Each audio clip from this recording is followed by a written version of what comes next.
Hello നമസ്കാരം, ദേവലോകം ചാനലിലേക്ക് എല്ലാവർക്കും സ്വാഗതം. ഈ വീഡിയോ ഇടുന്നത് ഷിബു അറിയാൻ വേണ്ടിയിട്ടാണ്.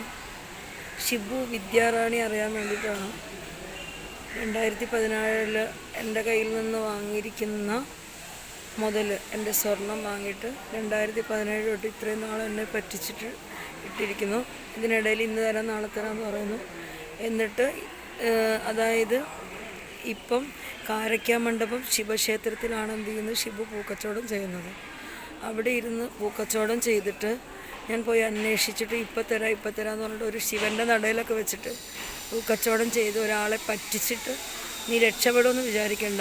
നിൻ്റെയും വിദ്യാറാണിയുടെയും നിൻ്റെ കുടുംബസമേതമുള്ള ഫോട്ടോ ആയിട്ട് ഞാൻ വരും. കാരണം എനിക്ക് സഹിക്കുന്നതിനും ക്ഷമിക്കുന്നതിനൊക്കെ ഒരു പരിധിയുണ്ട്. എന്ത് ചെയ്യാം, 89 എന്നുള്ള നമ്പർ മാറ്റി 30 എന്നുള്ള ലാസ്റ്റ് നമ്പർ മാറ്റി ഇപ്പം 53 എന്നുള്ള നമ്പർ മാറ്റിയിട്ട് വിളിക്കുമ്പോൾ ഫോൺ എടുക്കാതെ ഓരോരുത്തന്മാർക്ക് നമ്പറുകൾ കൊടുത്തിട്ട് നമ്മളെ വിളിച്ചിട്ട് പക്ക ഫ്രോഡുകളെ കൊണ്ട് ക്രിമിനലുകളെ കൊണ്ട് വിളിപ്പിച്ചിട്ട് എവിടെയാണ് എന്താണെന്ന് മനസ്സിലാക്കിയിട്ട് അടുത്ത കൂടോത്രം കൊണ്ട് ഇറങ്ങിയിരിക്കുകയാണ്. ഈ കൂടോത്രം ചെയ്യുന്ന കുറേ ആളുകളുണ്ട് ടീം എനിക്കെതിരെ. ചെയ്യുമ്പോൾ ഒന്ന് മനസ്സിലാക്കുക, ഇതെല്ലാം തിരിച്ച് 7 ഇരട്ടി വരും. നിൻ്റെയൊക്കെ നാശത്തിന് വേണ്ടിയിട്ടാണ് നീയൊക്കെ ഇത് ചെയ്തിറങ്ങണം. ആദ്യം ഒന്നെങ്കിൽ കാശ് മേടിച്ചു കഴിഞ്ഞാൽ അത് തിരിച്ചു തരാനുള്ള എന്ത് ചെയ്യുക, മേടിച്ചിട്ടുണ്ടെങ്കിൽ അന്തസ്സായിട്ട് തിരിച്ചു തരാനുള്ളത് കാണിക്കുക. അല്ലാതെ കാശ് തരാതെ കൂടോത്രം ചെയ്ത് മറ്റുള്ളവരെ കൊണ്ടൊക്കെ വിളിപ്പിച്ച് നമ്പറും മാറ്റിയിട്ട് കളിക്കുന്ന പക്ക ഫ്രോഡ്. നിൻ്റെ ഫോട്ടോ അടക്കം ഞാൻ എന്ത് ചെയ്യും ഇതിനകത്ത് എടുത്തത്.